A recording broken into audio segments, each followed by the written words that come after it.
সাংবাদিক ভাইদেরকে অসংখ্য ধন্যবাদ, আপনারা আপনাদের মূল্যবান সময় নষ্ট করে এখানে আসার জন্য। আজকে আসলে আমাদের গতকালকে পাঁচগাছি ইউনিয়ন এবং শৈশরী ইউনিয়ন দুইটা যুবদলের সমন্বয় কমিটি হয়েছে। যাই হোক, সমন্বয় কমিটি দিয়েছে, এখানে অনেক ত্যাগীরা স্থান পেয়েছে, এজন্য জেলা নেতৃবৃন্দকে অসংখ্য ধন্যবাদ জানাই। আর সেই সাথে আসলে এটা একটা বড় কমিটি, বড় সংগঠন, ভুল হতে পারে, কিন্তু আমার কাছে কিছু দেখলাম যে এই কমিটিতে কিছু যারা আওয়ামী লীগের সাথে সম্পৃক্ত ছিল, আওয়ামী লীগের সাথে ছবি আছে। আমি অলরেডি দুইটা ছবি দেখছি, একটা ফিস মিলনের সাথে, আরও একটা আমরা সাবেক ইউনিয়নের সাবেক চেয়ারম্যান লিটন ভাইয়ের সাথেও একটা ছবি একটা লোকের দেখছি। আসলে এটা অপ্রীতিকর, এটা আমরা আশা করি নাই। বিএনপি বাংলাদেশের সর্ববৃহৎ দল, বিএনপি জনগণের দল।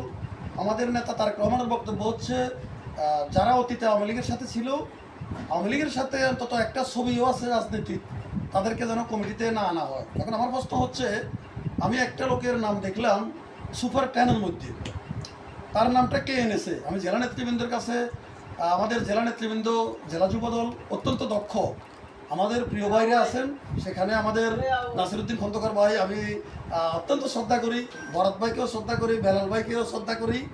আসলে যেহেতু দল করি, দলপ্রেমী, জিয়াউর রহমানের আদর্শকে ভালোবেসে সত্য কথা আমাকে বলতেই হবে।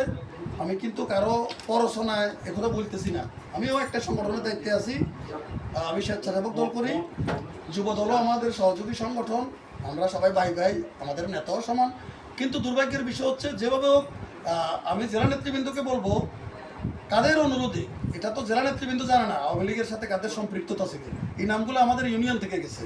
আমি জেলা নেতৃবৃন্দের কাছে বলবো, অনতিবিলম্বে আপনারা যে নামগুলো যুবলীগ থেকে গেছে, যারা এই নামগুলোর সুপারিশ করেছে তাদের বিরুদ্ধে আপনারা ব্যবস্থা নেবেন, এবং কি বিএনপির যুবদল একটি সুসংগঠিত এবং সুশৃঙ্খল সংগঠন, সেক্ষেত্রে এই সংগঠনকে বিতর্কিত করার জন্য যে কয়েকজন নাম এখানে ঢুকেছে, আপনারা এই নামগুলো আশা করি এখান থেকে বাদ দিয়ে দেবেন। আর যারা এই নামগুলো ঢুকিয়েছে তারা অবশ্যই দায়িত্বশীল, তারা স্বঘর থেকে এদের সম্পর্কে জানে। এখন তারা কেন ঢুকিয়েছে, কী কারণে ঢুকিয়েছে, এই বিষয়ে তাদেরকে আপনারা ডেকে তাদের বিরুদ্ধেও সাংগঠনিক ব্যবস্থা নেবেন। আমার কথা কেউ মনে কষ্ট নেবেন না, আমি সকলকে দল করে হিসাবে আমার এই কথাগুলো বলার দায়িত্ব, আর সাংবাদিক ভাইয়েরা আমাকে কিছু কথা বলার জন্য বলছে, তো সেই হিসাবে বলছি। সকলকে ধন্যবাদ, আল্লাহ হাফেজ।